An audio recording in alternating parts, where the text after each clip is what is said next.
जय श्री कृष्णा, जय सिया राम जी। सभी के लिए सादर प्रणाम। आप सभी लोग खुश रहें। श्री बांके बिहारी जी की असीम कृपा रहे आपके जीवन में, राधा रानी की। सबसे पहले सभी देशवासियों को पावन नाग पंचमी की ढेर सारी शुभकामनाएं। सब खुश रहें, सबके जीवन का कष्ट दूर हो। हमारे देश में रोज नए नए उत्सव मनाए जाते हैं। त्योहारों से सुनहरा रंग बिरंगा हमारा भारत देश की पावन भूमि और यहाँ के रहने वाले सभी देशवासियों के जीवन में खुशियाँ नित रोज नई आती हैं। कितना सौभाग्यशाली हैं हम लोग कि हमने भारत देश में जन्म लिया है। लेकिन इन त्योहारों को मनाने का जीवन का सबसे बड़ा एक अभिप्राय भी होता है। वास्तविक यदि विचार किया जाए तो शास्त्रों की कभी अवहेलना नहीं करना चाहिए, पुराणों की कभी आलोचना नहीं करनी चाहिए। ये साक्षात परब्रह्म परमात्मा की वाणी है, परमात्मा का स्वरूप है, परमात्मा का श्री विग्रह है, जिसको नित्य नवीन हम लोग नमन करते हैं, प्रणाम करते हैं। उनके वाणी को आचरण में डालते हैं तो हमारा हृदय पवित्र होता है, मानसिक स्थिति कोमल, पवित्र, मीठी, स्वच्छ होती है। हर चीज़ के दो पहलू हैं साथियों। वैसे तो आप सभी लोग समझदार हैं, मेरे से तो कुछ आता जाता नहीं है। आप लोगों से थोड़ा बहुत सीख लिया है, तो कभी कभी मन आ जाता है आपके सामने शेयर करूं। और लगता है कि जिंदगी में किसी भी स्थिति में, किसी भी परिस्थिति में, किसी व्यवहार में अच्छे से जीना सीखो। लेकिन एक बात हमेशा याद रहे, कभी किसी से अनर्गल बातें, अनर्गल शब्द किसी के बारे में न निकले हमारे अंदर से। क्यों? कि दुनिया में सब समझदार हैं, सभी का जीने का अपना अपना तरीका है, अपना अपना ढंग है और होना भी चाहिए। लेकिन हम ये चाहें कि हमारी ही मर्जी से कोई जीवन व्यतीत करे, ये सोचने वाले की, समझने वाले की सबसे बड़ी बेवकूफ़ी है। और क्योंकि हमारा जीवन बड़ा सुंदर है, मानव जीवन। पशुओं के पास सिर्फ दो चीज़ें होती हैं, मन और आँखें। जिधर मन उठा, जिधर दिखाई दिया, उधर चल पड़े। ना उनको ये पता होता कि ये किसका खेत है, ये किसकी फसल है, किसके पौधे हैं। वहाँ इनको जाना है, जाते हैं। लेकिन सर्वश्रेष्ठ जीवन ये भौतिक शरीर मनुष्य को मिला है, प्राणी को मिला है, हमें आपको मिला है। इसमें सोचने की, समझने की, मन, दृष्टि और बुद्धि सब कुछ दिया है परमात्मा ने। तो पहले विचार करो, सोचो, समझो, देखो।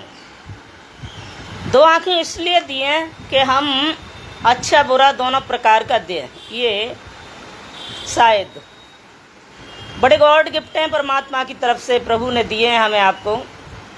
इन आँखों से अच्छा भी देखो, बुरा भी देखो, डिसाइड करो इसमें कौन सा हमारे लिए, आपके लिए हितकर है, उसे स्वीकार करो। कान दिए हैं, सामने वाले की खूब अच्छे से सुनो, फिर समझो,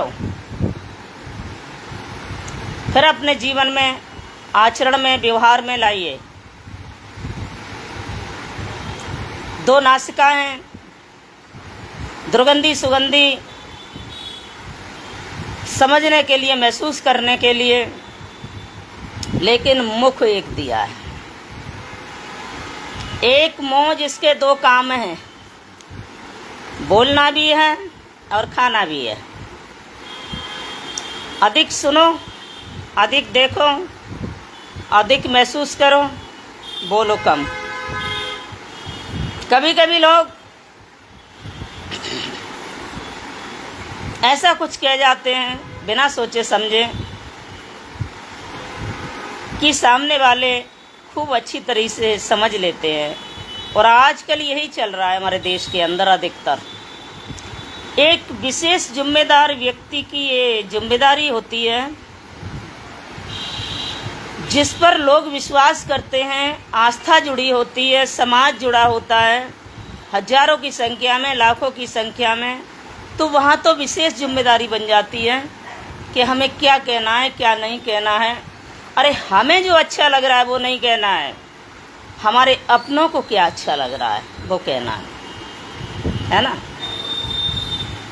तो अपने मित्र बने, दोस्त बने, अपने लोग बने, जुड़े, अच्छी बात है, लेकिन झूठे साथी नहीं होनी चाहिए, झूठी चर्चा नहीं होनी चाहिए, झूठे लोग नहीं होना चाहिए, झूठा जमावाड़ा नहीं होना चाहिए। कम भीड़ भाड़ हो लेकिन सच्चे लोगों की होनी चाहिए। जब हमारे अंदर ये चीज़ होती है ना, तो सामने वाले को हम देख करके कहीं ना कहीं महसूस भी कर लेते हैं क्या चल रहा है अंदर, क्या महसूस कर रहे हैं, क्या सोच रहे हैं। ये कब समझ में आएगा? जब हमारे अंदर वो चीज़ होगी। बैंक में पैसा होगा तभी तो पैसा निकलेगा। और जीवन में एक बात हमेशा याद रहे प्यारे, जब भक्ति, शक्ति, धन, बल, दौलत कुछ आगे बढ़ती है ना, तो कई चीज़ें परीक्षा लेती हैं। कंचन, कामिनी इत्यादि, वहाँ विशेष संभल के रहने की आवश्यकता होती है। कभी कभी हमसे क्यों गलतियाँ होती हैं? तब होती हैं गलतियाँ जब हम सामने वालों को मूर्ख समझने लगते हैं, जब हम सामने वाले को छोटा समझने लगते हैं, जब हम सामने वाले को क्या क्या समझने लगते हैं, हम अपने मुख से वर्णन नहीं कर सकते हैं। क्यों? हमसे सभी बड़े हैं, हम सब लोग सनातनी हैं, बहुत अच्छी बात है। और सनातनियों का मूल सिद्धांत समझने का, विचारने का, दर्शन करने का, जो सर्वोच्च शिखर का जो पद है, जो मंच है, जो गरिमा है, वो व्यासपीठ है। लेकिन वहाँ से यदि वास्तव में हम शास्त्रीय सिद्धांत जीवन के, अध्यात्म की, जीवन के आचरण में पालन करने की यदि चर्चा परोसेंगे तो शायद हम कभी फेल नहीं होंगे। ये जरूर है कि सच्चाई के साथ भीड़ भाड़ कम होती है ना। भीड़ भाड़ बहुत कम होती है सच्चाई के साथ में, लेकिन फेल नहीं होंगे। और कौन क्या कहता है, क्या नहीं कहता है, ये विषय तो बाहर का है। यो तो दुनिया है, दुनिया में अच्छे लोग भी हैं, गलत लोग भी हैं, सर्जन भी हैं, दुर्जन भी हैं, धर्म करने वाले भी हैं, पाप करने वाले भी हैं। और ये तो आदिकाल से चला आ रहा है। कोई ये चाहे कि मैं से ख़त्म कर सकूं, नामुमकिन है, कभी कर नहीं सकते। पहले हमें खुद को समझना है, क्योंकि उनका भी अपना अधिकार है, उनका भी अपना जीवन है। उनकी भी अपनी दुनिया है, हमारी भी अपनी दुनिया है, आपकी भी अपनी दुनिया है। इसलिए एक समझदार व्यक्ति की, जिम्मेदार व्यक्ति की, जिन पर लोग भारी भरोसा करते हैं, उनकी एक अपनी पराकाष्ठा होनी चाहिए, विश्वास होना चाहिए, जिम्मेदारी होनी चाहिए। क्योंकि राजा के बगैर प्रजा नहीं है, प्रजा के बगैर राजा नहीं है। भक्त की गरिमा भगवान की सानिध्य से होती है और परमात्मा की गरिमा भी भक्त से ही होती है। इसलिए कोई स्वयं को अकेला समझ करके जो भी बोले, जो भी कहे, जो भी सुने, जो भी जैसा भी चल, वहाँ कहीं ना कहीं साइड इफेक्ट हो जाता है, इन्फेक्शन हो जाता है। और बनाने में बहुत समय लगता है, लेकिन बिगड़ने में ज़रा भी देर नहीं लगती है। इसलिए हम सबका एक अपना जीवन है, निजी जीवन है, और कैसे हमें चलना है, क्यों हम आए हैं, किस लिए नहीं आए हैं, क्या हमारा दायित्व है, ये हम सबको शायद पता है। किसी को अच्छे से पता है, किसी को कैसे भी पता है, लेकिन पता है ना। और जब कुछ बिखर जाता है ना, शब्दों का रायता फिर संभाले नहीं संभलता है। लेकिन हर चीज़ में ये तो आप लोग जानते ही हैं कि हमारे देश के अंदर इस समय ऐसा सिस्टम बन चुका है, चाहे तो कोई भी कर्तव्य हो, कोई भी कार्य हो, कोई भी मार्ग हो, कोई भी विषय हो, लास्ट में आकर के वो चीज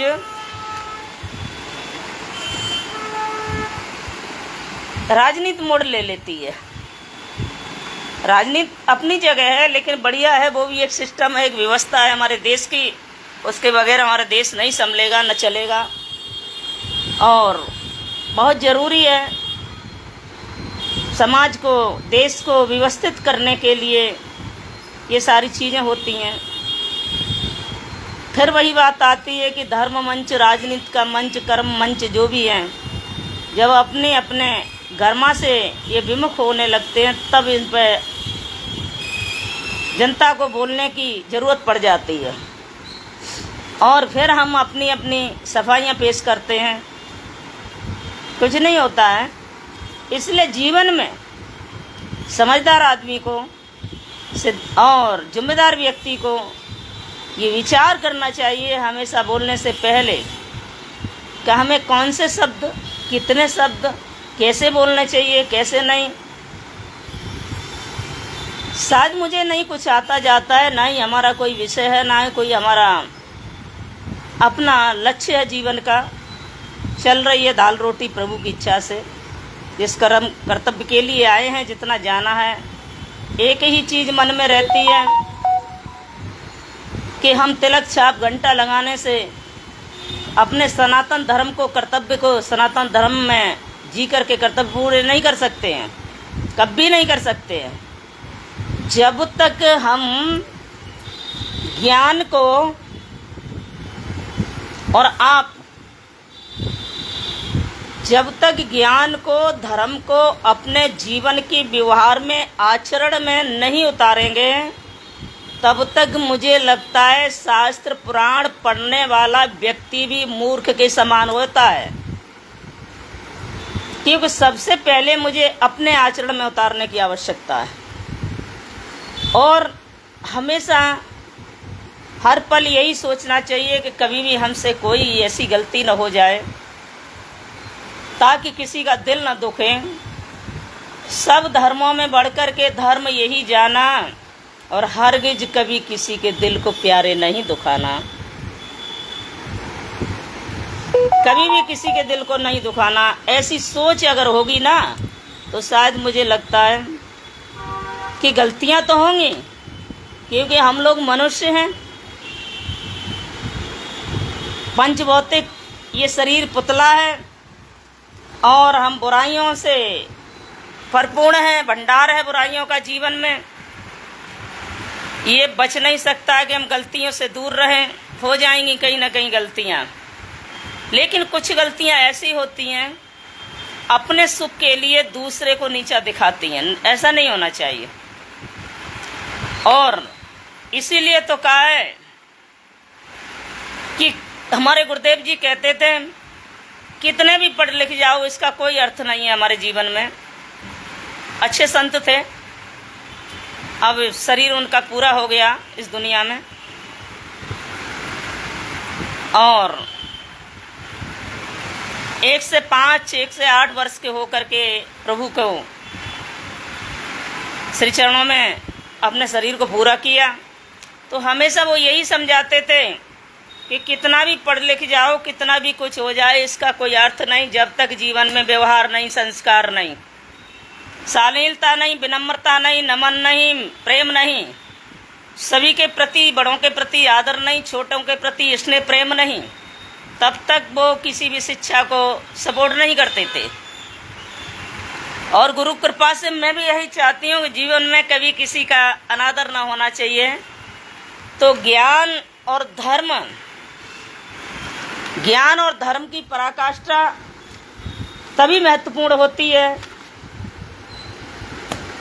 जब व्यक्ति अपने जीवन में, आचरण में, व्यवहार में उतारता है। जैसे औषधि खाने से रोगी को मुक्त करती है, रोग मुक्त करती है, देखने से नहीं करेगी। इसी प्रकार से, और आजकल तो ऐसा हो गया है कि अच्छे काम, अच्छे पद पर, अच्छे गरिमा पर कोई पूर्व जन्म का, माता पिता का आशीर्वाद रहा, प्रभु की कृपा रही कि हमें वो प्राप्त हुआ, लेकिन हम अपने निजी स्वार्थ के लिए जीने लगे, सामने वाले का सब कुछ भूल गए। लेकिन हमेशा ये याद होना चाहिए कि जिंदगी हर किसी की एक दिन मोड़ लेती है। आज सुबह है तो कल शाम होगी, शाम है तो सवेरा होगा। ये चलता फिरता एक पुतला है जीवन का, और इसमें हमें ये समझना चाहिए कि बड़े बड़े आए जहाँ में राजा रंक फकीर, और खाली हाथों आए सभी और खाली गए अखीर। समय नहीं टाले टलता है, जमाना रंग बदलता है। इसलिए प्यारे, बड़े बड़े राजा महाराजा, वीर वीरांगनाओं के आचरण को, उपदेशों को, उनके कर्म पथ को लेकर के हम समझाते हैं लोगों को, लेकिन हमें भी तो अपने जीवन में उतारना है ना उसको। जब हम अपने जीवन में उतारेंगे तब दूसरे को हम कुछ दे सकते हैं, अन्यथा कभी नहीं है। किसी मैया ने कहा था निवेदन करके एक संत जी से कि मैं बहुत लंबे समय से जाती हूँ हर जगह, कथाओं में, सत्संग में, गुरुद्वारों में, और मैं ये चाहती हूँ कि मेरे बच्चे में कई कमियाँ हैं। जैसे आजकल महिलाओं के अंदर ये बहुत बढ़ चुका है, पहले भी था लेकिन आजकल ज़्यादा है। सोशल मीडिया है, पता नहीं क्यों, सेलिब्रिटी बनने के लिए, चमकने के लिए, फेमस होने के लिए अपने घर की निजी हालातों को लोग सामने परोसने लगे हैं। पति की चर्चा है, बच्चों की चर्चा है, परिवार की चर्चा है, अपने जीवन की चर्चा है, कुछ पर्सनल बातों की चर्चा है। लोग खुले मंचों पर परोसने लगे हैं, माताएं बहनें अधिकतर। लेकिन ये बिल्कुल गलत है, हम इसका कभी समर्थन नहीं करते हैं, होना भी नहीं चाहिए। किसी भी स्थिति में, किसी भी हाल में जीवन को पूरा करिए, लेकिन अपने जीवन की पर्सनल जो स्थिति परिस्थिति है उसको कभी ऐसे मंचों पर मत दोहराइए जिससे हमारे सुनने वाले अपनों को नीचा लगे।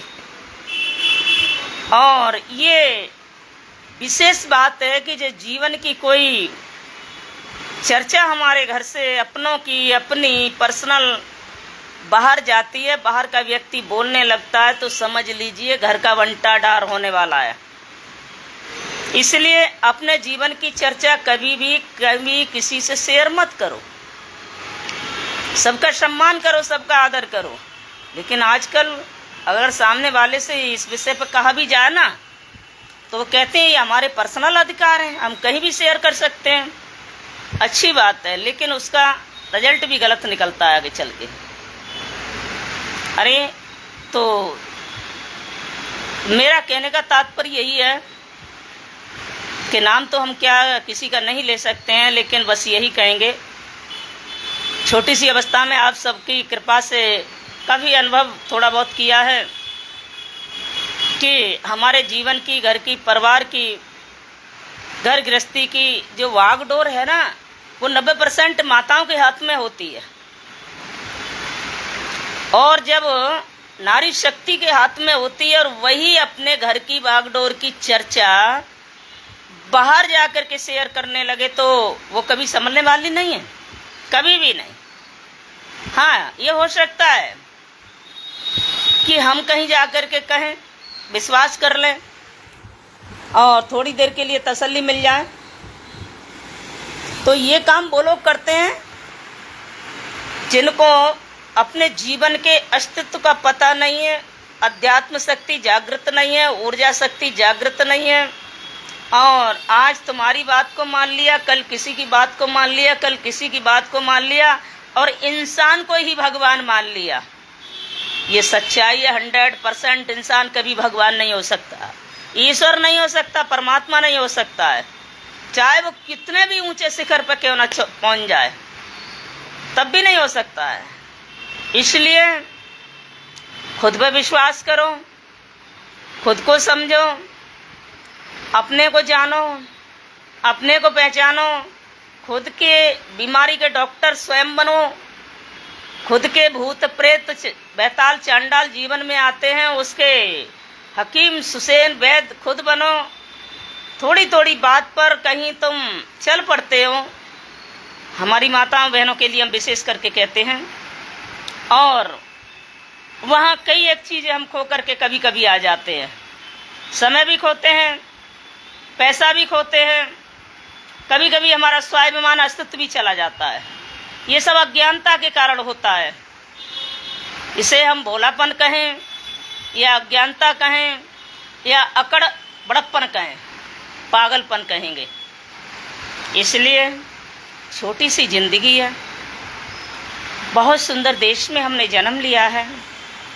पूरे विश्व में एक भारत देश ही हमारा प्यारे ऐसा है जहाँ जाहिर के जर्रे जर्रे से लेकर के आकाश से लेकर पृथ्वी तक, नदियों से लेकर तालाब सरोवर तक, रोड चौराहे से लेकर के पृथ्वी तक, स्थिति परिस्थिति को देखते हुए समय समय पर पशु पक्षियों से लेकर के हर किसी की पूजा होती है, हर किसी का सम्मान होता है। और इन चीज़ों को, इन त्योहारों से, इन पर्वों से हमें अपने जीवन में आचरण में लाना चाहिए। तिलक छाप घंटा बजाने से कुछ नहीं होता है। हम अपमान नहीं कर रहे, सॉरी, किसी के दिल को चोट ना पहुँचे, क्योंकि ये तो हम भी करते हैं थोड़ा बहुत, लेकिन इसके साथ साथ इसकी गरिमा क्या है, लोग इस पर भरोसा कितना करते हैं। अगर हम हीरे पन्ने की बिंदी लगा लेंगे माथे पर, गले में अनमोल हीरों की माला पहन लेंगे तो शायद लोग प्रणाम नहीं करेंगे, लेकिन 50 रुपए की तुलसी महारानी की माला धारण कर लेते हैं, भाल पे तिलक लगाते हैं, तो लोग प्रणाम करते हैं अनजाने में। उस वक्त हमें विचार करना चाहिए कि सामने वाले के अंदर कितना भाव होगा। तो हमारा क्या फर्ज है, हमारा क्या दायित्व है, उसको संभाल के रखने का दायित्व है, उसको समझने का दायित्व है। ये वस्त्र भगवा वस्त्र नहीं है, ये एक प्रचंड अग्नि के समान सभी काम क्रोध लोभ मोह मद मत्सर ईर्ष्या द्वेष पाखंड का समन दमन करके सूर्य का दिव्य प्रकाश के समान ये तपस्या से ओत प्रोत परिपूर्ण ये भगवा वस्त्र है, जिसको धारण करके और महसूस करने से हृदय वैसे ही पवित्र हो जाता है। लेकिन आज इसकी विशेष करके धज्जियाँ उड़ रही हैं और इस पर लोग भरोसा भी कर रहे हैं, उनके भरोसे भी टूट रहे हैं। और क्योंकि हमारा दरवाजे पर हम लोग बैठते हैं इतने टाइम, थोड़ी बहुत देर काफ़ी भीड़ जाती है निकल के श्रीधाम वृंदावन में। प्रेम मंदिर हमारे यहाँ सबसे फेमस जगह है लोगों की नज़र में, घूमने वालों की नज़र में, फेमस पिकनिक वालों की नज़र में। वैसे तो बहुत ठाकुर हैं, 60 ठाकुर हैं, सजीव ठाकुर हैं, साक्षात प्रभु का श्री विग्रह स्वरूप है। लेकिन लोग बाहर से जो आते हैं ना, बहुत कम वहाँ तक पहुँच पाते हैं। बिहारी जी के चरणों में तो जाते हैं और प्रेम मंदिर के नाम से अधिकतर जनता भाग रही है। अगर उनसे पूछा जाए इस समय दरवाजे पर जाम लगा हुआ है, कहाँ जा रहे हैं भैया? प्रेम मंदिर, प्रेम मंदिर, प्रेम मंदिर। क्योंकि प्रेम मंदिर एक बहुत बड़े एरिया में बना हुआ है और वहाँ मोबाइल कैमरा ले जाने की कोई प्रतिबंध नहीं है। खूब लोग सेल्फी लेते हैं, खूब रील बनाते हैं और सेल्फी रील बनाने के लिए ही अधिक से अधिक भीड़ भाड़ होती है। युवा पीढ़ी के बच्चे आते हैं, 80% इसीलिए आते हैं। और अच्छा है किसी भी बहाने से आ तो रहे हैं, लेकिन आना भी चाहिए। वहाँ से कुछ लेके जाना चाहिए, वहाँ से कुछ समझ के जाना चाहिए और सभी त्योहारों को मनाना चाहिए। सावन का महीना है, पावन पवित्र, भगवान भोलेनाथ माता पार्वती का विशेष आशीर्वाद बरस रहा है। पूरे देश में कांवर चढ़ रही हैं और प्रभु के चरणों में गंगा जल कितना संघर्ष करके, कितना चल के कांवड़िया लेके आते हैं नियम संयम से। लेकिन वो भी आप लोगों ने खूब देखा होगा, कहीं मारपीट हो रही है, कहीं गाड़ियां तोड़ी जा रही हैं, कहीं फौजियों को मारा जा रहा है, कभी आम जनता को मारा जा रहा है। कभी ये सब क्यों? क्योंकि ये सब काम करते समय भी लोग 20% खान पान बंद नहीं करते हैं। भीड़ भाड़ अधिक हो गई है। पहले तीज त्योहारों पर लोग घर आते थे, परिवार इकट्ठा हुआ करता था। अब परिवारों में प्रेम नहीं रहा, सब बाहर भागते हैं। तो इसलिए कहीं जाने से पहले, कुछ तीर्थों में कोई पर्व, कोई त्योहार मनाने से पहले मेरे कहने का सिद्धांत ये है प्यारे, अपने जीवन में उतारो तो महत्वपूर्ण ज़्यादा है। और जब हमने जीवन में नहीं उतारा तो ये हमारे लिए सब निर्थक है, भाग दौड़ के समान है और कुछ भी नहीं है। और क्या कहें, आप सब लोग समझदार हैं, लेकिन पीड़ा होती है। आज नाग पंचमी है, शास्त्र सम्मत रीति से तो ये महाराजा परीक्षित को सर्प ने काट लिया था और उनके कारण उनकी मृत्यु हुई। अधोगति में जाने का उनको वो था, इसलिए उन्होंने महर्षियों के द्वारा पश्चाताप किया तो कथा सुनी। परमहंस सुखदेव जी के माध्यम से ये सब विद्वान हैं और यहाँ तो विद्वानों की खान है हमारे श्रीधाम वृंदावन में। हमें तो कुछ आता जाता नहीं है, लेकिन संकेत मात्र ऐसा सुना है। और समय आने पर ये क्यों हुआ कि उन्होंने भी एक महात्मा जी का अपमान किया। कर्म का भोग सबको भोगना है, कोई भी हो। और उससे पहले भी ये छोटी सी अवस्था में थे, एक राजा के पुत्र थे, राजकुमार थे, बड़े आदमी कभी झुकते नहीं हैं, चाहे कोई भी हो। मंत्री तो कम छटपटाते, मंत्री के, विधायक के, सांसद की, बच्चे ज़्यादा छटपटाते हैं। इसी प्रकार से राजा परीक्षित साथियों के साथ में खेल रहे थे, छोटी अवस्था थी, तो एक जेवरी के माध्यम से उन्होंने एक महात्मा जी के ऊपर फेंक दिया, सरफ सरफ कहते हुए। और उसी समय महात्मा जी ने उनको श्राप दिया। वक्त आने पर वह समय पूरा हुआ और उन्होंने एक दिन जंगल में जाते समय प्यास लगी तो पानी की खोज में तड़प रहे थे, तो लोमस ऋषि महात्मा जी के गले में मरा हुआ सर्प डाल दिया कि मुझे देख करके मैं पानी मांगने आया हूँ, मैं राजा हूँ, कोई नॉर्मल व्यक्ति तो नहीं हूँ। और महात्मा मेरी बात नहीं सुन रहा है, लेकिन वो ध्यान अवस्था में थे। ध्यान अवस्था में, भगवान के ध्यान में वास्तविक यदि कोई होता है तो उसे बाहर की खबर नहीं होती है, क्या कौन बोल रहा है, क्या कह रहा है, क्या नहीं कह रहा है। कोई मामूली संत नहीं थे और वो वहाँ से चले आते हैं। उनके पुत्र श्रृंगी ऋषि ने उन्हें श्राप दिया और उसी के कारण उन्होंने कथा सुनी थी। आगे चल के उनके पुत्र जन्मेजय को ये पता लगा कि मेरे पिताजी का सर्पदंश के कारण मृत्यु हुई है, तो उन्होंने क्रोध के आवेश में आकर के ये संकल्प किया कि मैं सर्प जाति को ही नष्ट कर दूंगा, जिसके माध्यम से मेरे पिताजी की जीवन लीला समाप्त हो गई। तो उन्होंने जाकर के एक होम किया ऋषि मुनियों के माध्यम से, और वो कहाँ हुआ, किस जगह हुआ, शायद आप सभी को पता होगा। और बड़ी गर्व के साथ में हमें ये बातें कहने में अच्छा इसलिए लगता है कि वहाँ इर्द गिर्द जन्म भी हमारा हुआ है। डिस्ट्रिक्ट फिरोजाबाद में एक कस्बा पड़ता है पाड़म, आज पाड़म कहते हैं, पहले वहाँ परीक्षतपुरी कहा जाता था। वहीं से 2 किलोमीटर दूर हमारा जन्म हुआ है, इसलिए हमने बुजुर्गों के माध्यम से ये बातें सुनी हैं। 2 कथाएं भी की हैं वहाँ, तो संतों के माध्यम से भी सुनी है हमने। तो वहाँ जन्मे जी जो थे परीक्षित जी के पुत्र, उन्होंने सर्प होम यज्ञ किया था और मंत्रों के माध्यम से एक एक सर्प जब उस हवन कुंड में, आज भी वो कुंड मौजूद है, प्राधिकरण विभाग के माध्यम से जब उस भूमि की सफाई हुई तो आज भी निकला हुआ है। और जितने भी यज्ञ के पात्र बर्तन इत्यादि होते हैं वो भी वहाँ एक हड्डियों के रूप में ढेर लगा हुआ है। अभी हम 2 साल पीछे गए थे और माँ भगवती की एक देवी की वहाँ मूर्ति है, मंदिर भी है विशाल।